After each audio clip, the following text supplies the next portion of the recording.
ನಮಸ್ಕಾರ. ಒಂದು ನಗುವಿನೊಟ್ಟಿಗೆ ನಿಮ್ಮ ಜೊತೆಯಲ್ಲಿ ಬರುವಂಥ ಒಂದು ಅನುಭವ ಇದೆ ಗೊತ್ತಾ. ಅದಕ್ಕೆ ಎಷ್ಟು ಹೇಳಿದ್ರು ಅದನ್ನು ವರ್ಣಿಸೋಕ್ಕಾಗಲ್ಲ. ಅದನ್ನು ಅಂದರೆ ಆ ಮೆಷರ್ಮೆಂಟ್ ಆಫ್ ಹ್ಯಾಪಿನೆಸ್ ಇದೆಯಲ್ಲ, ಅದನ್ನು ಯಾವ ಯೂನಿಟ್ಸಲ್ಲಿ ಹೇಳೋಕ್ಕಾಗಲ್ಲ ನಾನು. ಯಾಕಂತಂದರೆ ಒಂದು ಗೆಲುವು ಎಷ್ಟು ಅಮೂಲ್ಯ ಮತ್ತು ಅನಿವಾರ್ಯ ಎರಡೂ ಕೂಡ ಆಗಿದೆ ಅಂತ ಅನ್ನೋವಂಥದ್ದು ಒಂದು. ಎರಡನೇದ್ದು, ಈ ವರ್ಷ ಅಂದರೆ 2025 ಕನ್ನಡ ಚಿತ್ರರಂಗದಲ್ಲಿ ಅಂದರೆ ಒಂದು ಗೆಲುವಿನೊಟ್ಟಿಗೆ ಶುರು ಮಾಡ್ತಾ ಇದ್ದೀವಿ ಅಂತ ಅನ್ನೋವಂಥದ್ದಿದೆ ಗೊತ್ತಾ. ಇದು ಚೂಮಂತರಿನ ಒಂದು ಭಾಗವಾಗಿ ಮಾತ್ರವಲ್ಲದೆ ಕನ್ನಡ ಚಿತ್ರರಂಗದ ಒಬ್ಬ ಕಲಾವಿದನಾಗಿ ನನಗೆಷ್ಟು ಹೆಮ್ಮೆ ಆಗ್ತಾ ಇದೆ, ಖುಷಿ ಆಗ್ತಾ ಇದೆ ಅಂತಂತಂದರೆ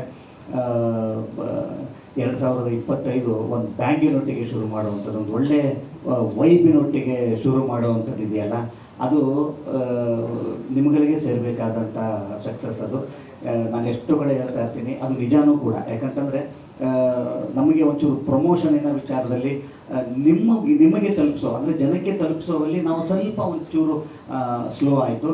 ಆದರೆ ಇವತ್ತು ಈ cinema day by day, show by show ಜನಗಳು ಜಾಸ್ತಿ ಆಗ್ತಾ, ಶೋಗಳು ಜಾಸ್ತಿ ಆಗ್ತಾ ಹೋಗಿದೆ ಅಂತ ಅನ್ನೋದೇ ನಿಜವಾದರೆ ಇದಕ್ಕೆ ಮುಖ್ಯವಾದ ಕಾರಣ ಎಲ್ಲರೂ ನೀವು ಒಳ್ಳೊಳ್ಳೆಯ ಪದಗಳನ್ನ ಬರೆದಿರಿ, ಒಳ್ಳೊಳ್ಳೆಯ ರಿವ್ಯೂಸ್ಗಳನ್ನ ಹಾಕಿದ್ರಿ ಗೊತ್ತಾ. ಇದು ತುಂಬ ದೊಡ್ಡ ಆನೆ ಬಲ ನಮಗೆ ಸಿಕ್ಕಂಥದ್ದು, ದೊಡ್ಡ ಆಶೀರ್ವಾದ. ಏನು ಅಂತಂತಂದರೆ ಜನ ಈ ಸಿನಿಮಾ ಚೆನ್ನಾಗಿದೆ, ನೋಡಿಲ್ವಾದ್ರು ಫಸ್ಟ್ ಹೋಗಿ ನೋಡಿ ಅಂತ ಅನ್ನೋವಂಥದ್ದು ಇದೆ ಗೊತ್ತಾ. ಆಗ ಮಾತ್ರ ನಮ್ಮ ಸಿನಿಮಾದ ನಿಜವಾದ ಹೌದು ಗುರು ನಮ್ಗೆ ತಲುಪಿದೆ ಜನಕ್ಕೆ ಅಂತ ಅನ್ನುವಂಥದ್ದು. ಇವತ್ತು ಸಿನಿಮಾ ಗೆದ್ದಿದೆ ಅಂತ ಅನ್ನೋದ ವಿಚಾರವಾಗಿ ಇದನ್ನು ಹೇಳ್ಕೊಳ್ಳೋದಕ್ಕೆ ಅಂತ ನಾನು ಲಾಸ್ಟ್ ಟೈಮೂ ಕೂಡ ಹೇಳಿದ್ದೆ. ನಿಮ್ಮೆಲ್ಲರಿಗೂ ಥ್ಯಾಂಕ್ಸ್ ಹೇಳೋದಕ್ಕೇ ಎಷ್ಟು ಥ್ಯಾಂಕ್ಸ್ ಹೇಳಿದ್ರು ಸಾಲದು ರೀ ನಾನು. ಯಾಕಂತಂದರೆ ಫಸ್ಟ್ ಡೇಗೂ, ಸೆಕೆಂಡ್ ಡೇಗೂ, ಥರ್ಡ್ ಡೇಗೂ ಏನೋ ಮ್ಯಾಜಿಕ್ ಆಯಿತು ಗೊತ್ತಾ. ಒಂದು ಇವರು ಯಾರು, ನಾನು ಒಂದು ಎರಡು ಮೂರು ಅವರ್ ನಾನು ಸಿಕ್ಕಿಲ್ಲ ಅಷ್ಟೇ ಈ ತಂಡಕ್ಕೆ.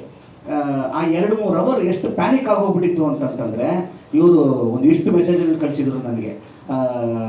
ನಾನು ಯಾವುದನ್ನು ತೆಗೆದು ಸೈಡಿಗೆ ಇಟ್ಬಿಟ್ಟೆ. ಅಂದರೆ ಇನ್ನೊಂಚೂರು ಏನೋ ಆಗಬೇಕಾಗಿತ್ತು, ಅಂದರೆ ಆ್ಯಕ್ಚುಲಿ ನಾವು ತಲುಪಿಸ್ಬೇಕಾಗಿದ್ದಂಥ ಟೈಮಲ್ಲಿ ನಮ್ಗೆ ಆಗಿಲ್ಲ, ಅದೊಂದು ವಿಚಾರ. ಅದಾದಮೇಲೆ ಅವ್ರದ್ದೊಂದು ಮೆಸೇಜ್ ಬರುತ್ತೆ, something magic is happening sir ಅಂತ. ನನಗೆ ಅವಾಗಲೂ ನಂಬಿಕೆ ಇಲ್ಲ.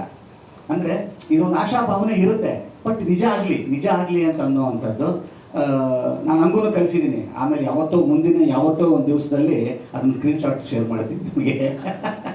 ಅದನ್ನು ಖಂಡಿತ ಮಾಡ್ತೀನಿ ನಾನು. ಯಾಕಂದರೆ ಏನೋ ನವನೀತ್ ಒಳ್ಳೇದಾದರೆ ಸಾಕು, ಹಿಂಗೆ ಅಂದಿದ್ದೀನಿ. ಆ್ಯಕ್ಚುಲಿ ಹಂಗೆ ಶುರು ಆದಂಥದ್ದು ಒಂದು ಚೆನ್ನಾಗಿದೆಯಂತೆ, ತುಂಬ ಚೆನ್ನಾಗಿದೆಯಂತೆ, ಸಿನಿಮಾ ಹಿಟ್ ಅಂತೆ ಅಂತ ಬರುತ್ತೆ ಗೊತ್ತಾ. ಇದು ನಿಜಕ್ಕೂ ಕೂಡ ಅದು ಮ್ಯಾಜಿಕ್ ಅಲ್ಲ, ದೇವರ ಆಶೀರ್ವಾದ, ನಿಮ್ಮೆಲ್ಲರ ಪ್ರೀತಿ. ಇಷ್ಟು ಜನರು ನೀವು ನನ್ನ ಮೇಲೆ ಇಟ್ಟಿರುವಂಥ, ಈ ತಂಡದ ಮೇಲೆ ಇಟ್ಟಿರುವಂಥ ಒಂದು ಪ್ರೀತಿ. ಯಾಕಂತಂದರೆ ಸಿನಿಮಾನ ರಿಲೀಸ್ ಮಾಡೋ ಹಂತದಲ್ಲಿ ರಿಲೀಸ್ ಮಾಡೋದಕ್ಕೇ ಎಷ್ಟೆಲ್ಲ ಕುಸ್ತಿಗಳಾಯಿತು ಅಂತ ಅನ್ನೋವಂಥದ್ದು ತರುಣ್ ಅವರೊಬ್ಬರಿಗೇ ಗೊತ್ತು. ಯಾಕಂದರೆ ಅವರೊಬ್ಬರೇ ಆ ಶೋಲ್ಡರ್ ಮೇಲೆ ಭಾರನ ತೊಗೊಂಡಂಥವ್ರು. ಇವತ್ತು ನನಗೆ ಫಸ್ಟು ಬೇಕಾಗಿದ್ದು ಇವ್ರ ಮುಖದ ಮೇಲೆ ನಗು. ಯಾಕಂದರೆ ಇವತ್ತು ಇವರು ಮತ್ತು ಅವರು ನಗ್ತಾ ಇದ್ದಾರೆ ಅಂತ ಅನ್ನೋದಾದರೆ ಇವತ್ತು ಇಷ್ಟು ಜನರು ಸಾರ್ಥಕತೆಯ ವಿಚಾರ. ಒಬ್ಬ ನಿರ್ಮಾಪಕ ನಗಬೇಕು ರೀ. ನಿರ್ಮಾಪಕ ನಕ್ಕ ಅಂತಂದರೆ ಅದು ನಿಜವಾದ ಸಕ್ಸಸ್ ಅನ್ನೋವಂಥದ್ದು. ಇವತ್ತೊಬ್ಬ ನಿರ್ಮಾಪಕ ನಗ್ತಾ ಇದ್ದಾನೆ ಅಂತ ಅನ್ನೋದಾದರೆ ಖಂಡಿತವಾಗ್ಲೂ ನೀವೆಲ್ಲರೂ ಅವ್ರಿಗೆ ಕೊಟ್ಟಿರೋವಂಥ ಆಶೀರ್ವಾದ ಅದು, ನೀವು ಕೊಟ್ಟಿರೋವಂಥ ಪ್ರೀತಿ ಅದು, ಅದನ್ನು ಉಳಿಸ್ಕೊಂಡು ಹೋಗುವಂಥ ಕೆಲಸ ಖಂಡಿತವಾಗ್ಲೂ ಮುಂದಿನ ಸಿನಿಮಾಗಳಲ್ಲಿ ಇನ್ನೂ ಹೆಚ್ಚು ಶಕ್ತಿ ಹಾಕಿ, ಇನ್ನೂ ಹೆಚ್ಚು ಎಫರ್ಟ್ ಹಾಕಿ, ಇನ್ನೂ ಹೆಚ್ಚು ಲವ್ ಹಾಕಿ ಮಾಡುವಂಥ ಶಕ್ತಿನ ನೀವು ನನಗೆ ಕೊಟ್ಟಿದ್ದೀರಿ, ನೀವು ನಮಗೆ ಕೊಟ್ಟಿದ್ದೀರಿ. ನೀವು ನಮಗೆ ಕೈ ಬಿಟ್ಟಿಲ್ಲ. ಇದಕ್ಕೆ ಅರ್ಹವಾದಂಥ ಒಂದು ಟೀಮ್ ಇದಾಗಬೇಕು ಅಂತ ಅನ್ನೋ ನಿಟ್ಟಿನಲ್ಲಿ ಮುಂದೆ ನಾವು ಸಾಗುವಂಥ ಎಲ್ಲ ಶಕ್ತಿನೂ ಕೂಡ ನಿಮ್ಮಿಂದಲೇ ನಮಗೆ ಬಂದಿರುವಂಥದ್ದು. ಈ ನಿಟ್ಟಿನಲ್ಲಿ ಚೂಮಂತರ ತಂಡದ ಪರವಾಗಿ ನಾನು ಭರವಸೆ ಕೊಡ್ತೀನಿ, ಮುಂಬರುವ ದಿವಸಗಳಲ್ಲಿ ಒಳ್ಳೊಳ್ಳೆ ಸಿನಿಮಾಗಳನ್ನ ಇನ್ನೂ ಹೆಚ್ಚು ಶಕ್ತಿಯುತವಾದಂಥ, ಪ್ರೀತಿ ಭರಿತವಾದಂಥ ಸಿನಿಮಾನ ಕೊಡುವಂಥ ಆಶೀರ್ವಾದ ನೀವು ಕೊಟ್ಟಿದ್ದೀರಿ. ಅದನ್ನು ನಾವು ಮಾಡ್ತೀವಿ ಅಂತ ಅನ್ನೋವಂಥದ್ದು. ದರ್ಶಿನಿಯವರು, ಈಗ ಸಾಂಗಿನ ವಿಚಾರಕ್ಕೆ ಬರ್ತೀನಿ. ದರ್ಶಿನಿಯವರು, ನಾನು ಆ್ಯಕ್ಚುಲಿ ಏನೋ ಒಂದು ಬಜೆಟ್ ಹೇಳೋಣ ಅಂದ್ಕೊಂಡಿದ್ವಿ. ಅವರೇ ಹೇಳ್ಬಿಟ್ರು, ಅದನ್ನು ಯಾಕಾದ್ರೆ ಹೇಳ್ತು ಯಾರಿಗೂ ಗೊತ್ತಾಗ್ತಿಲ್ಲ, ಇವರೇ ಹೇಳ್ಬಿಟ್ರಲ್ಲ ಅಂತ ಅನ್ಕೊಂಡೆ. ಬಜೆಟಿಂಗ್ ಸರ್ ಇನ್ನೊಂದು ಚೂರು ಬಜೆಟ್ ಕೊಟ್ಟಿದ್ರೆ ಚೆನ್ನಾಗಿರ್ತಿತ್ತು. ಆ್ಯಕ್ಚುಲಿ ಹಂಗೇನು ಅನ್ನಿಸ್ತಾ ಇಲ್ಲ, ಅದು ಕಮ್ಮಿ ಬಜೆಟ್. ಅದನ್ನು ಕಟ್ ಮಾಡ್ಕೊಂಬಿಡಿ. ಆ್ಯಕ್ಚುಲಿ ಹಂಗೇನು ಅನ್ನಿಸ್ತಾನೆ ಇಲ್ಲ, ಇವ್ರು ಯಾಕೆ ಹೇಳಿದ್ರು ಅಂತ ಅಂದ್ಕೊಂಡೆ. ಹೋಗ್ಬಿಡಿ, ಪರವಾಗಿಲ್ಲ. ಬಟ್ ಕಮ್ಮಿಯ ವ್ಯವಸ್ಥೆಯಲ್ಲಿ ಕಮ್ಮಿಯ ಇದರಲ್ಲಿ ಈ ಮಟ್ಟಕ್ಕೆ ಬರುವಂಥದ್ದಿದೆ ಗೊತ್ತಾ. ಅದಕ್ಕೆ ಅವರು ಎಷ್ಟು ಹೋಮ್ವರ್ಕ್ ಮಾಡಿದ್ದಾರೆ ಅಂತ ಅನ್ನುವಂಥದ್ದು. ಸುಮ್ಮನೆ ಹೋಗ್ಬಿಟ್ಟು ಲೊಕೇಶನ್ಗೆ ಹೋಗ್ಬಿಟ್ಟು ಮಾಡೋಕ್ಕಾಗಲ್ಲ ಅದು. ಅವರೆಷ್ಟು ಚೆಂದ ಹೋಮ್ವರ್ಕ್ ಮಾಡಿದ್ದಾರೆ ಅಂತಂದರೆ ಅವ್ರ ಬಾಯಲ್ಲೇ ಹೇಳಬೇಕು ಇದು ಸ್ವಲ್ಪ ಕಮ್ಮಿ ಖರ್ಚಲ್ಲಾಗಿದೆ ಅಂತ, ಇಲ್ಲಾಂದರೆ ಗೊತ್ತೇ ಆಗ್ತಾ ಇರಲಿಲ್ಲ. ಅವರು ಡಾನ್ಸಿನ ವಿಚಾರಕ್ಕೆ ಅಂತ ಬರ್ತೀನಿ. ಅವರು ನನ್ನ ಮೊದಲನೆಯ ಇದಕ್ಕೆ ಸಿನಿಮಾ ಇದು ಫಸ್ಟ್ ಸಾಂಗಿಗೆ ಇವರು ರಿಹರ್ಸಲ್ಗೆ ಅಂತ ಆಯ್ತು. ಯಾರು ದರ್ಶಿನಿ ಅಂತ ಸರ್, ಒಂದು ಹೊಸ ಹುಡುಗಿ ಡ್ಯಾನ್ಸು ಮಾಡ್ತಿದ್ದಾರೆ. ಓಕೆ ಪರವಾಗಿಲ್ಲ. ನನಗೆ ಆಮೇಲೆ ಫಸ್ಟ್ ಆಫ್ ಆಲ್ ನಾನು ಡ್ಯಾನ್ಸ್ ಮಾಡೇನೆ ಪ್ರೀ ಕೋವಿಡ್ ನಾನು ಡ್ಯಾನ್ಸ್ ಮಾಡಿದ್ದು. ಕೋವಿಡ್ ಆದಮೇಲೆ ಡ್ಯಾನ್ಸೇ ಮಾಡಿಲ್ಲ ನಾನು. ಆಮೇಲೆ ಫಸ್ಟ್ ಆಫ್ ಆಲ್ ನನಗೆ ಡ್ಯಾನ್ಸ್ ಅಂತಂದು ನಾವಾಗೇ ಡ್ಯಾನ್ಸ್ ಮಾಡ್ಕೊಳ್ಳೋವಂಥವ್ರಲ್ಲ. ಯಾರು ಇಲ್ಲಿ ಬಂದು ರುಬ್ಬಿದ್ರೇ ನಾವು ಡ್ಯಾನ್ಸರ್ ಒಬ್ಬರು ಎದ್ದೇಳ್ತಾನೆ ಒಳಗಿಂದ. ಇಲ್ಲ ಅಂತಂದರೆ ಇಲ್ಲೇ ಮರ್ತೇ ಹೋಗ್ಬಿಟ್ಟಿರುತ್ತೆ ಡ್ಯಾನ್ಸು. ಸರಿ ಯಾರೋ ಇವ್ರು ಹೇಳಿದ್ರಲ್ಲ ಹುಡುಗಿ ಅಂತಂದರೆ ಪರವಾಗಿಲ್ಲ, ಏನು ಹುಡುಗಿ ಅಂತಂತಂದರೆ ಸ್ವಲ್ಪ ಮೂಮೆಂಟ್ಸ್ ಎಲ್ಲ ಒಂಚೂರು ಆರಾಮಾಗಿ ಹಾಕಿರ್ತಾರೆ ಅಂತ ಅಂದ್ಬಿಟ್ಟು ಆಯಿತು. ಇವ್ರು ಬಂದರು ಮನೆಗೆ ಬಂದುಬಿಟ್ಟು ಸರ್ ನಿಮ್ಗೊಂದು ವೀಡಿಯೋ ಕಳಿಸಿದ್ದೀನಿ ನೋಡಿ ಅಂತಂದರು. ಆಗಲೇ ಇವರು ಒಂದು ವೀಡಿಯೋ ಮಾಡಿದರು ಅಂತ. ಅದು ಹಿಂಗಿದೆ ಅಂದರೆ ಮೊಬೈಲಲ್ಲಿ ನೋಡ್ತಾ ಇದ್ದೀನಿ, ಇವ್ರು ನೋಡ್ತಾ ಇದ್ದೀನಿ, ಇವರೇನಾ ಇವರು ಅಂತ. ನನಗೆ ಸರ್ ನಾನು ನಿಜ ಹೇಳ್ತೀನಿ, ಇದು ನನಗೆ ಕರೆಕ್ಟಾಗಿ ಒಂದು ಇಷ್ಟೋ ಟಚ್ ಮಾಡಬೇಕು ಅಂತಂದರೆ ಒಂದು 3-4 ತಿಂಗಳು ಬೇಕು ನನಗೆ ಅಂತ. ಮೇಲೆ ಅವತ್ತೇನು ರಿಹರ್ಸಲ್ ಮಾಡಲಿಲ್ಲ, ಸುಮ್ಮನೆ ನಾನೇ ನೋಡ್ತೀನಿ. ನಾನು ಅವ್ರಿಗೇನೋ ಒಂದು ಸುಳ್ಳು ಹೇಳಿದೆ, ನಾನು ಫಸ್ಟೇ ರಿಹರ್ಸಲ್ ಮಾಡಲ್ಲ, ನಾನು ಫಸ್ಟೇ ಬರೀ ನೋಡ್ಕೊತೀನಿ. ಇದು ನನ್ನ ಸ್ಟೈಲು ಅಂದೆ. ದೇವರೇ ನನ್ನ ಸ್ಟೈಲ್ ಅದಲ್ಲ, ದೇವರೇ ನನ್ನ ಸ್ಟೈಲ್ ಅಲ್ಲ. ಫಸ್ಟ್ ಅವ್ರನ್ನ ಕಳಿಸ್ಬೇಕಾಗಿತ್ತು ನಾನು ಇವತ್ತು. ಅಕಸ್ಮಾತ್ ಏನಾದ್ರು ನಾನು ಅವತ್ತು ಮೂವ್ಮೆಂಟ್ ಮಾಡಿಬಿಟ್ಟಿದ್ದಿದ್ರೆ ಇವ್ರು ಆ್ಯಕ್ಚುಲಿ ಭಯ ಬಿಟ್ಬಿಡ್ತಿದ್ರು. ಯಾಕಂದರೆ ಪಾಪ ಸರ್ ಇದು ನನ್ನ ಮೊದಲನೇ ಸಾಂಗ್ ಸರ್, ಸಖತ್ತಾಗಿ ಮಾಡಬೇಕು ಸರ್ ಅಂತ ಎಲ್ಲ ಬರೋ ನೋಡು. ಅಯ್ಯೋ ಪಾಪ ಇವ್ರು ಇಷ್ಟೊಂದು ಪ್ರೀತಿ ಇಟ್ಕೊಂಡ್ಬಿಟ್ಟಿದೆ ಇವಮ್ಮ, ನಾನು ಬರೀ ಕೆಟ್ಟದಾಗ ಡ್ಯಾನ್ಸ್ ಮಾಡಿಬಿಟ್ರೆ ಪಾಪ ಹೋಯ್ತು ಗುರು ಇದು ಅಂತ ಅಂದ್ಕೊಂಡ್ಬಿಡ್ತಾರೆ ಅಂತ ಅವ್ರನ್ನ ಕಳಿಸ್ದೆ ನಾನು. ನೀವು ಸುಮ್ಮನೆ ನೋಡಿ ನನ್ನ ಮೂಮೆಂಟ್ ಎಲ್ಲ ನೋಡಿ ನೀವು, ಅದೆಲ್ಲ ಒರಿಜಿನಲ್ ಮೂಮೆಂಟು. ನಾನು ಇದೇ ಒರಿಜಿನಲ್ ಮೂಮೆಂಟ್ ಏನೋ ಅಂತ ನಿಮ್ಗೆಲ್ಲರೂ ಅನ್ನಿಸ್ತಾ ಇರಲಿ ಅಂತ ಅಂದ್ಕೊಂಡು ಸುಮ್ಮನೆ ಆಗಿದ್ದೆ. ಇವರು ಒಂದು ವೀಡಿಯೋ ಬಿಟ್ಟರು, ಮುಂದ್ಗಡೆ ಇವರು ಡ್ಯಾನ್ಸ್ ಮಾಡ್ತಾವ್ರೆ, ಹಿಂದ್ಗಡೆ ನಾನು ಮಾಡ್ತಾಯಿದ್ದೀನಿ.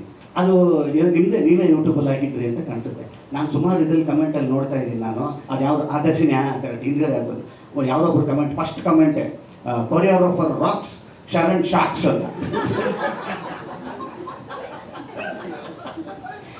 ಇದು ಬೇಕಾಗಿತ್ತ ನನಗೆ?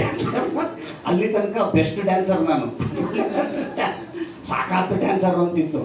ಇವಮ್ಮ ಅದನ್ನು ಹಾಕಿದ್ರು ರೀ ವಿಡಿಯೋ. ಅವಾಗ ಆ್ಯಕ್ಚುಲಿ ಹೇಳಬೇಕು ಅಂತಂದರೆ ಅದು ನಿಜವಾದ ಮೂಮೆಂಟು, ಹಂಗೆ ಮಾಡಬೇಕಾಗಿತ್ತು ನಾನು. ಶರಣ್ ಶಾಕ್ಸ್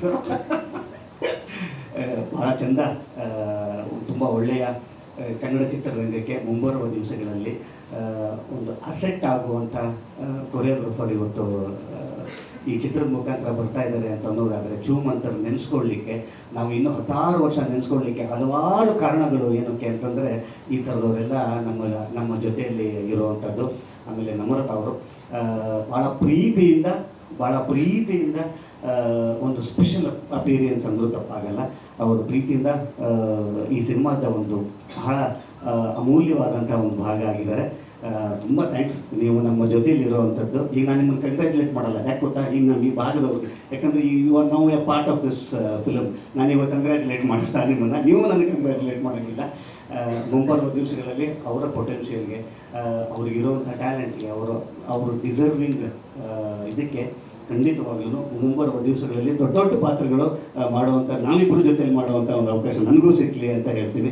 ಮೇಘನ ಅವ್ರ ಬಗ್ಗೆ ನಾನು ಇನ್ನೇನು ಜಾಸ್ತಿ ಮಾತಾಡೋಂಗಿಲ್ಲ, ಎಲ್ಲ ಮಾತಾಡ್ಬಿಡ್ತೀನಿ. ಅವರು ಅಷ್ಟೇ ಬೇಡ ಅಂತ ಇದ್ದಾರೆ ಅವರು. ಅವಿನಾಶ್ ಅವರು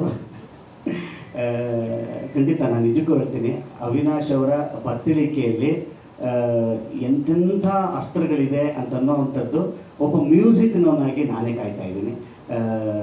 ಯಾಕಂತಂದರೆ ಅವ್ರಿಗೆ ಗೊತ್ತು ನನಗೆ, ಅವ್ರಿಗಿದ್ದಂಥ ಚಾಲೆಂಜಸ್ ಈ ಸಿನಿಮಾದಲ್ಲಿ. ಚಿಕ್ಕದೊಂದು ಅವಕಾಶ ಸಿಕ್ಕರೂ ಕೂಡ ಅಲ್ಲಿ ಅವ್ರದ್ದೇನೋ ಒಂದು ಸ್ಟ್ಯಾಂಪನ್ನ ಒತ್ತುತ್ತಾರೆ. ಯಾಕಂತಂದರೆ ಅವರಿಗೆ ಇರುವಂಥ ಅಷ್ಟು ಸಂಗ್ರಹ, ಮ್ಯೂಸಿಕ್ಕಿನ ವಿಚಾರದಲ್ಲಿ ಸಂಗ್ರಹ. ಖಂಡಿತವಾಗಲೂ ಸರ್ ಈ ಸಿನಿಮಾದ ಮುಖಾಂತರ ಮುಂದಿನ ವರ್ಷಗಳಲ್ಲಿ ನಮ್ಮ ಕೈಗೂ ಸಿಗಲಾರ್ದಷ್ಟು ಬ್ಯುಸಿ ಆಗಲಿ ಅವಿನಾಶ್ ಅನ್ನೋವಂಥದ್ದು ನನ್ನ ಆಶಯ. ಮತ್ತು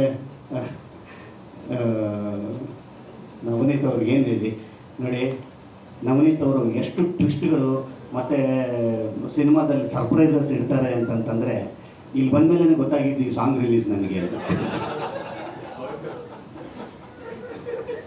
ಸರ್ ಒಂದು ಚಿಟ್ ಚಾಟ್ ಸಾರ್ ಅಂತ ಕರ್ಕೊಂಬಂದ್ರು ನನಗೆ. ಇಲ್ಲಿ ನೋಡಿದ್ರೆ ಇಲ್ಲೇನೋ ಓಡ್ತಾ ಇತ್ತಲ್ರಿ ಅಂತಂತಂದೆ. ಅಲ್ಲ ಸರ್ ಒಂದು ಲಾಸ್ಟ್ ಮೂಮೆಂಟು ಏನೋ ಅಂತ ಟ್ವಿಸ್ಟು ಅಂತಂದರು. ನನಗೆ ನೋಡಿ ಯಾವ ರೇಂಜ್ ಎಲ್ಲಿ ತನಕ ಟ್ವಿಸ್ಟ್ ಇರ್ತಾವ್ರೆ ನನಗೆ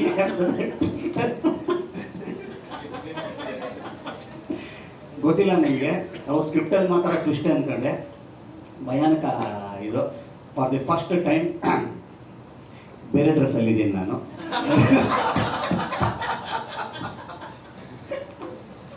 ಬೇರೆ ಡ್ರೆಸ್ಸಲ್ಲಿದ್ದೀನಿ.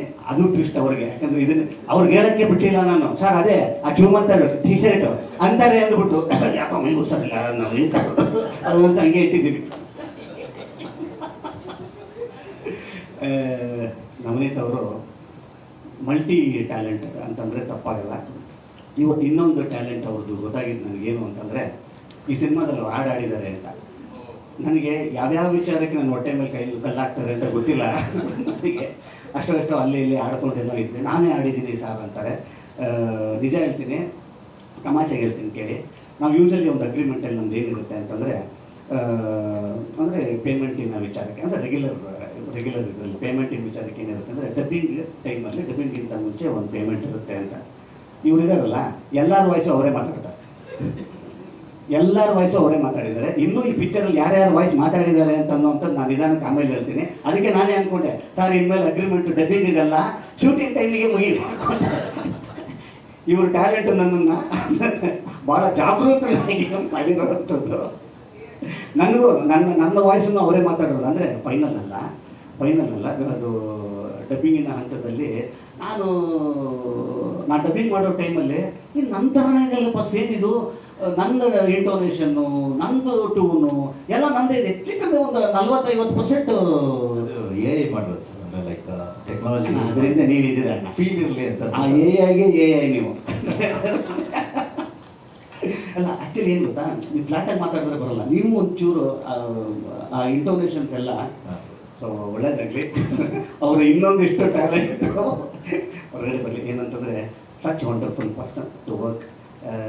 ಇವತ್ತು ನನಗೆ ಈ ಸಿನಿಮಾದ ನಿಜವಾದ ದೊಡ್ಡ ಶಕ್ತಿ ಅಂತ ನಾವು ಹಿಂದುಗಡೆ ನೋಡಿ, ಅವ್ರು ಎಲ್ಲೂ ಮುಂದೆ ಬರಲ್ಲ ಅವರು ಅಂತ ಯಾರು ಇದ್ದಾರೆ ಅಂತ ಅನ್ನೋದಾದರೆ, it is one and only Navneet ಅವರು. ಯಾಕಂತಂದರೆ ಬರೀ ಕ್ಯಾಮರಾದ ಮುಂದೆ ಮಾತ್ರ ಅಲ್ಲ ರೀ, ನನ್ನ ಜೊತೆಯಲ್ಲಿ ನನ್ನ ಆಫೀಸಿನಲ್ಲಿ ಅವ್ರು ಕಳೆದಂಥ ಮೀಟಿಂಗ್ಗಳಿದೆಯಲ್ಲ, ಬರೀ ಸಿನಿಮಾಗೆ ಅಂದರೆ ಬರೀ ಶೂಟಿಂಗ್ದು ಡೈರೆಕ್ಷನ್ದು ಮಾತ್ರ ಅಲ್ಲ, ಪ್ರತಿ ಹಂತದಲ್ಲೂ ಕೂಡ ನಾನು ನವನೀತ್ ಏನ್ರಿ ನವನೀತ್ ನೀವು ಇಷ್ಟು ಬೇರೆ ಬೇರೆ ಡಿಪಾರ್ಟ್ಮೆಂಟ್ ಎಲ್ಲ ನಿಮ್ಮ ಇದ್ರ ಮೇಲೆ ಹಾಕ್ಕೊಂಡಿದ್ದೀರಲ್ಲ ಅಂತ ಅನ್ನೋವಂಥದ್ದು. ಅದು ಅವ್ರಿಗೆ ಅವರ ಕೆಲಸದ ಮೇಲಿರೋವಂಥ ಪ್ರೀತಿ, ಈ ಸಿನಿಮಾ ಮೇಲಿರೋವಂಥ ಪ್ರೀತಿ. ಚೂಮಂತರ್ ಬೇರೆ, ನವನೀತ್ ಬೇರೆ ಅಂತ ಅನಿಸ್ತಾ ಇಲ್ಲ ನನಗೆ. ಚೂಮಂತರು ಒಂದೇ, ನವನೀತ್ ಅವರು ಒಂದೇ. ನಾನು ಅವೆರಡೂ ಬೇರೆ ಬೇರೆ ಅಂತ ಅನ್ನಿಸ್ಲಿಲ್ಲ. ಎಲ್ಲಿ ತನಕ ನನಗೆ ಚೂಮಂತರ್ ಅನ್ನೋವಂಥದ್ದು ನನ್ನ ತಲೆಯಲ್ಲಿ ಇರುತ್ತೋ, ಅದ್ರ ಪಕ್ಕದಲ್ಲಿ ಇಮಿಡಿಯೇಟಾಗಿ ಬರುವಂಥ ಇನ್ನೊಂದು ಹೆಸರು ನವನೀತ್ ಅವರು. ಅವ್ರಿಗೆ ಸೇರಬೇಕಾಗಿರುವಂಥದ್ದು. ಮತ್ತು ಸರ್ ಎಲ್ಲರೂ ನಿಜ, ಅದು ನಿಜ. ನಾನು ಎಷ್ಟೋ ಸಲ ಹೇಳ್ತಾ ಇರ್ತೀನಿ, ವಾಯ್ಸ್ ನೋಟ್ ಬಿಟ್ಟಿದ್ದೀನಿ ನಿನ್ನೆ, ಹೌದಲ್ವಾ ಸರ್? ಅದಕ್ಕೆ ಸುಮ್ಮನೆ ಕ್ಯಾಪ್ಟನ್ ಆಫ್ ದಿ ಶಿಪ್ ಅಂತ ಹೇಳಲ್ಲ ನವನೀತ್. ಏನಕ್ಕೆ ಆ ಹೆಸರು ಎಲ್ಲೋ ನೋಡಿ, ಎಲ್ಲಿಂದನೋ ಬಂದಿರೋವಂಥದ್ದು, ಎಷ್ಟು ಹಿಂದಿಂದ ಬಂದಿರುವಂಥದ್ದು ಕ್ಯಾಪ್ಟನ್ ಆಫ್ ದಿ ಶಿಪ್ ಅನ್ನೋವಂಥದ್ದು. ಸುಮ್ಮನೆ ಬರೋಲ್ಲ.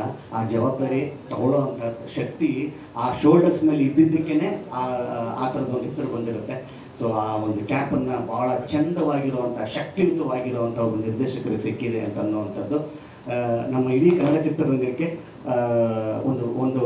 ಒಂದು ಹೊಸ ಟ್ಯಾಲೆಂಟೆಡ್ ಡೈರೆಕ್ಟರ್ ನಮಗೆ ಸಿಕ್ಕಿದ್ದಾರೆ ಅನ್ನುವಂಥದ್ದು. ಈ ಸಿನಿಮಾದ ಹೀರೋ ಆಗಿ ಮಾತ್ರ ಮಾತಾಡ್ತಾ ಇಲ್ಲ, ಚಿತ್ರರಂಗದ ಒಬ್ಬ ಕಲಾವಿದನಾಗಿ ಮಾತಾಡ್ತಾ ಇದ್ದೀನಿ. ಮೊದಲನೇ ನಿಮಗೆಲ್ಲರಿಗೂ ಈ ಒಂದು ಸಕ್ಸಸ್ಸನ್ನು ತಂದುಕೊಟ್ಟ ತಮ್ಮಗಳಿಗೆ ಥ್ಯಾಂಕ್ಸ್ ಹೇಳೋದಕ್ಕೆ ಬಂದಿರುವಂಥದ್ದು. ಮತ್ತೊಮ್ಮೆ ಥ್ಯಾಂಕ್ಸ್.